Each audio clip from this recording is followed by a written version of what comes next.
અને સમજો કે ઘૂંટણનો દુખાવો થાય છે, થોડું ઘણું પેઇન કે ગમે તો કઈ રીતે ડોક્ટર પાસે જવું જોઈએ? મતલબ કે શરૂઆતના સ્ટેજમાં જ વહી જવું જોઈએ કે પછી થોડુંક ઘરગથ્થુ ઈલાજ કરી પછી ડોક્ટર પાસે જવું? પહેલા તો હું એમ જ કે પહેલા તો આપણે પોતાના ડોક્ટર બનીએ, જરૂરી નથી, અને એના માટે ગૂગલની જરૂર તો નથી જ.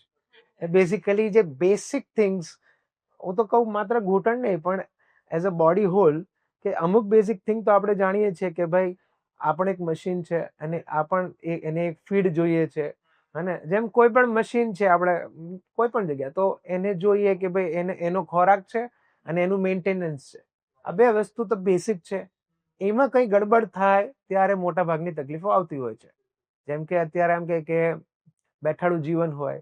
મારી પાસે ઘણા એવા પેશન્ટ આવે કે સવારથી સાંજ શું હોય કે સવારે ઉઠે, જે પણ એમનો રૂટીન હોય 7, 8, 9 વાગે, and then go to office, come 8-10 hours of sitting job, come back to home, આ પાછા આવું અને સુઈ જવું, બસ રીલ જોઈ, ધેટ્સ લાઈફ, રાઈટ. પણ દેન બેઝિક થિંગ કે ચાલવું, રાઈટ, એક્સરસાઇઝ કરવી, બોડીને એટલીસ્ટ એટલી રિધમમાં રાખવી, રાઈટ, એ બહુ જરૂરી છે. જેમ કે એઝ અ ડોક્ટર મારી લાઈફને હું એઝ અ પર્સનલ લાઈફને હું કહું તો મારી પાસે ઘર છે, ઘર અને હોસ્પિટલ વચ્ચે ગાડી છે.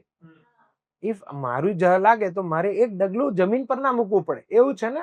હા, બરાબર છે. ઓફિસ પર હોસ્પિટલ ચડ્યા, કામ કર્યું, એટલે વેરી મિનિમલ વોક.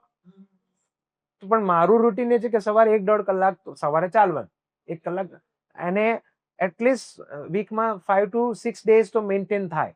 ઓકે. એને વહેલું મેન્ટેન કરવું પડે તો કરવું પડે. અને વર્ષના 365 દિવસમાંથી I hardly use 10 days of my hospital lift. Okay. So that's thing. તો દિવસમાં 2 વાર ચડવા ઉતરવાનું તો મિનિમમ હોય. સો 365 દિવસમાંથી હું દાદર ચડું. જો તમને આટલો શોર્ટ વિડીયો પણ આટલી સરસ વેલ્યુ ક્રિએટ કરી હોય તો આ શોર્ટ વિડીયોનો ફૂલ વિડીયો તમને ઝીલઝુલી જમાવટ ચેનલની અંદરથી મળી જવાનો છે, જે અહીંયા ઉપર આઈ બટન પર ક્લિક કરવાથી તમને જોવા મળશે. સો મળીએ એક નવા પોડકાસ્ટ, નવા ગેસ્ટ, નવી ક્લિપ સાથે. ત્યાં સુધી મહાદેવ મહાદેવ.